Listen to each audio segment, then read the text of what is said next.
Dios te bendiga, amigo que me escucha. Dios te bendiga más, hermano que está ahí, que siempre está esperando esta grabación para compartirla, esta breve reflexión. Hoy traemos un tema maravilloso para la gloria del Señor. Estábamos un poquito ausente, pero heme aquí, una servidora de Cristo, Andrea Díaz, para la gloria y honra del Señor. Simplemente soy barro en las manos del Señor. Hoy vamos a hablar de dos historias en el Viejo Testamento, pero que también la podemos traer y aplicarla hoy. No se trata de la presencia de Dios. Y vamos a estar hablando de Abinadab y también de Obed-Edom. Aleluya. Vamos a estar hablando 1 Samuel capítulo 7, verso 1 y 2. 1 Samuel capítulo 7, verso 1 y 2. Y la palabra se lee en el nombre del Padre, del Hijo y del Espíritu Santo. Amén. Vinieron los de Kiriat Jearim y llevaron el arca de Jehová y la pusieron en la casa de Abinadab, situada en el collado, y santificaron a Eleazar su hijo para que guardase el arca de Jehová. Después, el día que llegó el arca a Kiriat Jearim, pasaron muchos días, 20 años, y toda la casa de Israel lamentaba en pos de Jehová. Aleluya, alabado sea tu nombre, Señor. Te damos gracias por tu palabra. Gracias por tu amor, gracias por tu misericordia, Cristo. Que seas tú glorificado, que seas tú exaltado, que seas tú ministrando a nuestras vidas, a nuestros corazones. Mira aquellos amigos que aún no te conocen, Señor, pero están ahí para escuchar tu palabra. Mira aquellos hermanos, Señor, que aún sabiendo lo bueno de tu palabra, Señor, no lo están poniendo en práctica. Guarda sus vidas y ayúdalo a refrescar, Señor, el poder de tu Espíritu en sus vidas a través de esta palabra. Aleluya, bendito sea el nombre de Jesús. Vamos a hablar de varios personajes de la Biblia, pero nos vamos a enfocar en dos específicamente, que es Abinadab y Obed-Edom. Abinadab significa padre es noble o generoso o dispuesto. Aleluya. Obed-Edom, que tenía un corazón de siervo. Bendito eres, Señor. Gracias. Y podemos ver la diferencia de estos dos hombres de Dios, y por qué la presencia de Dios no lo es todo. No se trata de la presencia de Dios, porque dice la palabra que el sol sale para buenos y malos, para justos e injustos, y como Él es un Dios soberano, omnisciente, omnisapiente, creador del universo, su presencia está en todos los lugares. Él ve todo lo que pasa. Ahora bien, su manifestación no está en todos los lugares. Él no bendice a aquellos que no andan en obediencia total a su presencia, en servicio total a Él primeramente. Aleluya, alabado sea tu nombre. Abinadab, por ser padre bueno, padre generoso, muchos teólogos dicen que él se mofaba de su generosidad y que no le dio el lugar adecuado al arca, a la presencia del Señor en su casa, que por eso, al ser un padre de esta índole, permitió que sea su hijo Eleazar el que se encargase del arca del pacto. En caso de Obed-Edom, era un hombre que, según describe las escrituras, tenía buena posición, pero al llegar el arca del pacto a su casa, él le sirvió con temor y temblor después que había visto todo lo que pasó anteriormente con varias personas donde estuvo el arca de Dios. Pero, ¿cómo llegó el arca del pacto a casa de Abinadab? Eso lo podemos ver en 1 Samuel capítulo 4. Si leemos 1 Samuel capítulo 4 completo, podemos ver que cuando la presencia de Dios está en nuestras vidas y nosotros no andamos de acuerdo a la presencia de Dios, en obediencia, en servicio, puede acarrear muerte y maldición. En los tiempos antiguos, en el Antiguo Testamento, la presencia de Dios se evidenciaba por las bendiciones físicas, económicas Y así ellos discernían y hacían colación de donde estaba la presencia de Dios. Salía a relucir la presencia de Dios por las bendiciones económicas que poseían. Cosa que en este Nuevo Testamento no es así. Después que Cristo vino a morir por tus pecados y por mis pecados, ya la presencia de Dios es todo lo contrario. Porque también los apóstoles dieron testimonio de la misma. Vivieron escasez, persecución y muchas otras cosas por causa de la presencia del Señor, por causa de la perversidad de los corazones de muchos hombres.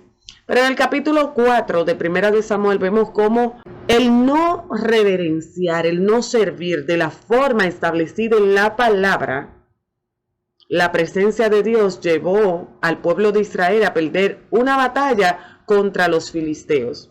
En el verso 12 en adelante podemos ver cuando fue el pueblo de Israel derrotado, llegó un joven que salió de la guerra, que se escapó y fue con la noticia donde el sacerdote Elí para decirle que sus hijos habían fallecido. Pero la peor noticia que recibió el sacerdote Elí fue el arca del pacto había sido raptada por los filisteos.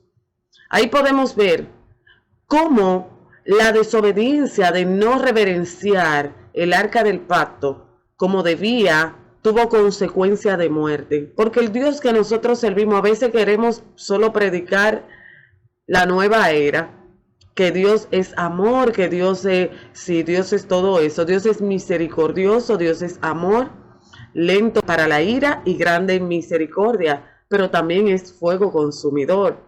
Si no podemos ver atrás, en los tiempos antiguos, podemos discernir cómo el Señor derrumbó varias ciudades por causa de la idolatría y por causa de la desobediencia a su palabra. Vemos cómo Elí, por no poner orden en su casa, por no darle el lugar al arca que se merecía y llamar a la atención a sus hijos, tuvo por él ser cabeza, porque era el sacerdote, tuvo la nación gran pesar y el arca fue capturada.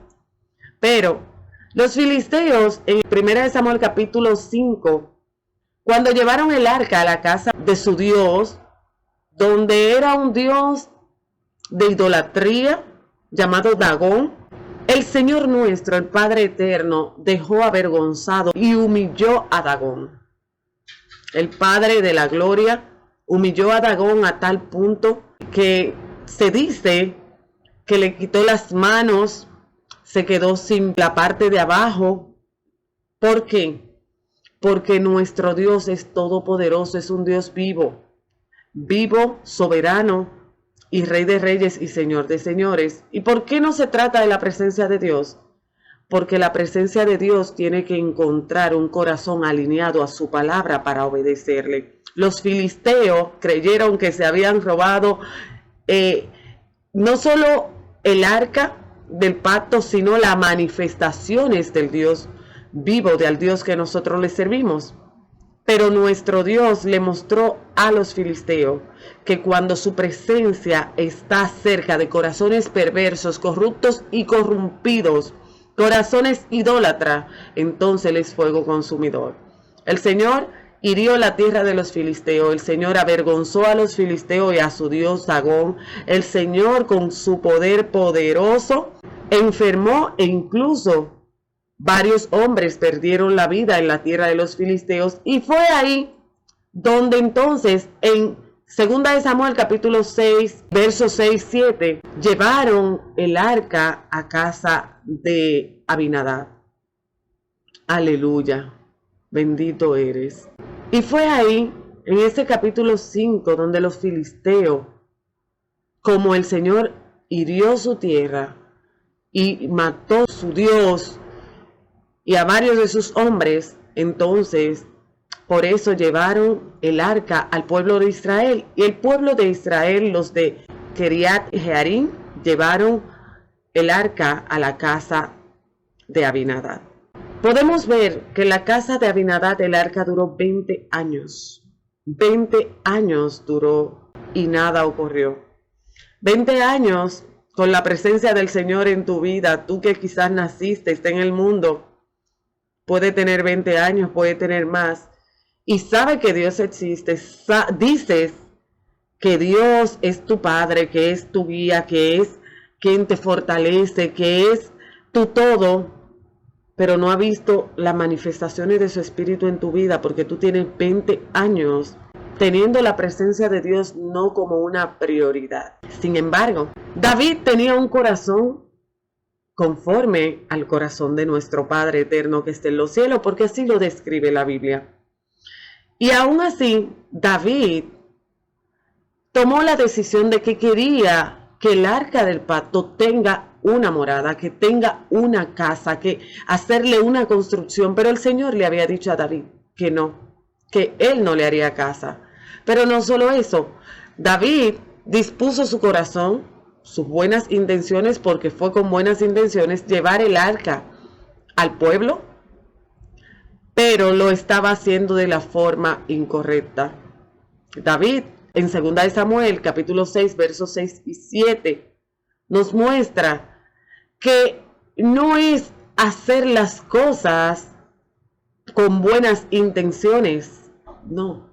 De nada nos vale hacer las cosas con buenas intenciones si no están alineadas al propósito de Dios. Y hoy en día el Señor habla, hoy en día el Señor direcciona, pero muchas veces, como duele a la carne, no queremos dejarnos dirigir por su Espíritu Santo. Y muchas veces, porque tenemos buenas intenciones, también queremos movernos y hacer cosas para Dios sin que Dios nos las pida. Tenemos que cuidarnos, amigos y hermanos que me escuchan. ¿Por qué? Por esa buena intención del rey David de mover el arca sin hacerlo de la forma correcta, porque en la palabra estaba establecido cómo y quiénes podían mover el arca. Lamentablemente, uno de los hijos de Abinadab perdió la vida y fue Usa, porque ellos montaron el arca en una carreta para moverla, pero no era la forma ni quienes podían moverla. Y Usa, hijo de Abinadab, fue quien pagó las consecuencias por hacer las cosas sin la dirección del Espíritu Santo, sin la dirección de Dios, sin respetar los estatutos establecidos por Dios en Éxodo 25, a partir del verso 10, porque ahí el Señor describe cómo quería que muevan, que traten, que transporten y quién el arca de Jehová. Aleluya, bendito eres, Señor. Pero David, al ver este suceso, se retrató y entendió que de nada vale nosotros tener buenas intenciones para hacer algo para Dios si no está alineado a la presencia de Dios. La presencia de Dios está en todo, amigo que me escucha, y tú puedes creer que Dios, porque tú tengas bendiciones terrenales, está contigo, y esas bendiciones te están llevando a la misma muerte, y es una muerte eterna. Podemos ver que Obed-Edom, el arca del pacto, duró 3 meses en su casa. 3 meses, pero por solo el nombre, el significado de su nombre, corazón de siervo, podemos ver que porque anteriormente en las escrituras podemos identificar que los nombres tenían significados muy contundentes que daban a relación con la personalidad y el carácter de aquellos hombres y mujeres. Y vemos cómo Obed-Edom, el corazón de siervo, el Señor, la presencia del Dios vivo, fructificó en su casa. Entonces ahí el rey David dijo, espérate, y llamó a los que tenían que llamar, organizó llevar el arca del pacto a Israel de la forma correcta y tuvo resultado. ¿Y cómo podemos aplicarlo? Todo lo que venimos hablando a hoy, al Nuevo Testamento. Hermanos y amigos, no se trata de la presencia de Dios. La presencia de Dios está en todos lados. Se trata de obedecer la palabra de Dios. Si no estamos dispuestos a obedecer lo que está establecido en su palabra, como David no obedeció lo que estaba establecido en Éxodo 25, verso 10, no obedeció, que Usa pagó las consecuencias. Entonces, si nosotros no estamos dispuestos a obedecer el nuevo pacto, mantenernos en él, lo que hizo Cristo en la cruz del Calvario, morir a la carne, dice su palabra que el que quiere venir en pos de mí, como dice él, niéguese a sí mismo, cargue su cruz y ande. La presencia de Dios en el Nuevo Testamento es evidenciada como, si tú lees cada uno de los capítulos desde Mateo y aquellos apóstoles, cómo murieron, cómo terminaron, cómo siguieron, porque a veces nosotros estamos buscando un reino terrenal y nuestro reino al cual nosotros servimos es un reino eterno, el cual el mismo Jesús dijo, en el mundo van a tener aflicciones. Nos está dando a entender que lo que pasaba en el Antiguo Testamento, que la bendición del Señor se medía por las provisiones, en el Nuevo Testamento nos está diciendo, en el mundo van a tener aflicciones. Van a tener aflicciones, pero confíen, yo he vencido al mundo. Él ya venció en la cruz del Calvario.